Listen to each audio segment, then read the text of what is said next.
দৌড়াতে থাকবে। হাসরের ময়দানটা তো আর ছোট নয়, একটা মাঠ নয় যে দৌড়ে একজন একজনকে খুঁজে ফেলবে। এদিক দিয়ে আমার রাসূলুল্লাহ সাল্লাল্লাহু আলাইহি ওয়াসাল্লাম রাহমাতুল লিল আলামিন উম্মতকে উম্মতি উম্মতি বলতে বলতে পেরেশান হয়ে হাসরের ময়দানে দৌড়াতে থাকবে, আর উম্মতেরা মুহাম্মদ সাল্লাল্লাহু আলাইহি ওয়াসাল্লামকে খুঁজতে থাকবে। এইরকম খোঁজাখুঁজির মধ্যে, দৌড়ানোর মধ্যে মুহাম্মদ সাল্লাল্লাহু আলাইহি ওয়াসাল্লাম একজন ডাক দেবে, দৌড়াচ্ছ কেন? বলবে আমি আমার বাবার কাছে গিয়েছিলাম, অস্বীকার করে, মায়ের কাছে গিয়েছিলাম, অস্বীকার করে, তারা একটা নেকের কারণে গিয়েছিলাম। তারা নেক দেবে তো দূরের কথা, সম্পর্কটাই স্বীকার করে না, সম্পর্কটাই স্বীকার করে না। আমি তাদের কাছে বলে কোনো লাভ হয় নাই, আপনি তো অপরিচিত, আপনার কাছে বললে আর কি লাভ হবে? বলবে হয়েছেটা কি আমাকে বলো। যিনি রাহমাতুল লিল আলামিন তিনি জিজ্ঞাসা করবেন হয়েছেটা কি বলো।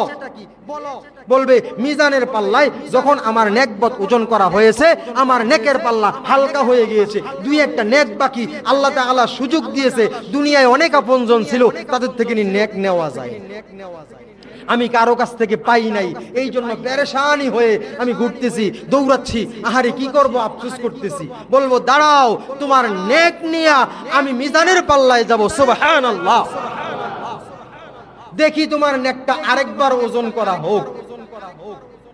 এইটা অবিশ্বাস নয়, এটা কি না? অবিশ্বাস নয়। রাহমাতুল লিল আলামিন এই উম্মতকে নিয়ে মিজানের পাল্লার সামনে যাবে, যাইয়া বলবে ফেরেশতারা এর নেক কি ওজন করা হয়েছে? বলবে জি হ্যাঁ ওজন করা হয়েছে, তাহলে আবার ওজন করো আমার সামনে। ফেরেশতারা বলবে রাহমাতুল লিল আলামিন আপনি দয়ালু, আপনি মায়াবী, আপনি রহমত, আপনার সামনে ওজন করা, আমরা তো ওজন করে ফেলেছি। বলবে আমি বলছি আবার করো। আল্লাহ তাআলা রাগান্বিত অবস্থায় ডাক দেবে ফেরেশতারা আমার হাবিব বলতেছে ওজন করতে, বেয়াদবি করছো কেন? ওজন করো। ওজন করলে এখানে দুইটা মতান্তর আছে, দুইটা মত রয়েছে।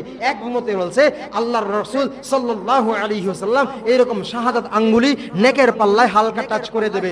আরেকটা riwayate আছে কিছু একটা নেকের পাল্লায় রেখে দেবে, রাখার সঙ্গে সঙ্গে দেখবে তার নেকের পাল্লা আর বদের পাল্লার চেয়ে ভারী হয়ে গেছে।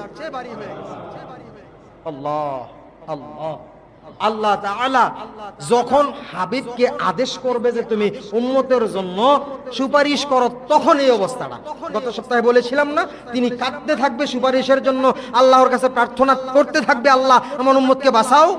তখন আল্লাহ বলবে তুমি কাঁদবে না, যাও তোমার উম্মতগুলিকে জাহান্নাম থেকে জান্নাতে নিয়ে যাও। তখন আয়েশা তিনি এই ভূমিকা পালন করতে থাকবে। মিজানের পাল্লায় আয়েশা মানুষ পেরেশান যারা দৌড়াচ্ছে তাদেরকে ডাইকা ডাইকা নিয়ে বলবে আসো মিজানের পাল্লা আমি দেখতে চাই, আমি দেখতে চাই। এইভাবে আচ্ছা আমি আপনাকে বলি, যারা রাসূলের আশিক, রাসূলের অনুসারী, রাসূলের সুন্নত মানি, রাসূলের পথে চলি, তাদের এই অবস্থা? নাকি রাসূলের কথা যারা ইমাম সাহেবের মুখেই মানায়, আমার জন্য না, ইমাম সাহেবটা ইমাম সাহেব করুক, আমারটা আমি করি, তাদের জন্য সুপারিশটা? রাসূলের কথা মতো চলছে, জীবন চালাইছে, রাসূলের কথা মতো যারা জীবন চালাইছে, আরে ইমাম সাহেব বলছে এই ভয়ের ব্যাপার, একটু অন্তরে ভয় লালন করি, তখনই আস্তে আস্তে আস্তে আস্তে আমলকে পরিবর্তন করলে দেখা গেছে কি দুই একটা আমল, আমি বললাম কয়েকটা আমলের ব্যাপারে না, অল্প দুই একটা আমলের ব্যাপারে তার নেকের পাল্লা একটু হালকা হয়ে যাবে, অর্থাৎ পরিপূর্ণ না, কিছু আমল অভাব, তাই না? এখন আমাদের পাল্লা যদি এই দুনিয়ায় টান দেওয়া হয় কিছু হবে নাকি পুরাটাই?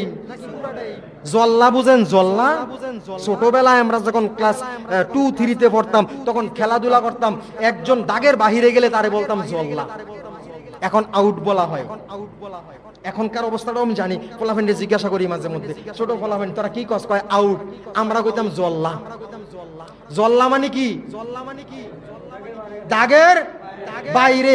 এখন যদি টান দেওয়া হয় 100 থেকে 99% লোক কি হবে? জল্লা যাবে।